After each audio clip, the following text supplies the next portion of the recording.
বাংলায় আমার সর্ষে ইলিশ, চিংড়ি কচিলাও,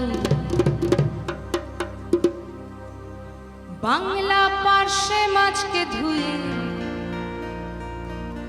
জিরের বাটায় দাও। বাংলায় আমার সর্ষে ইলিশ।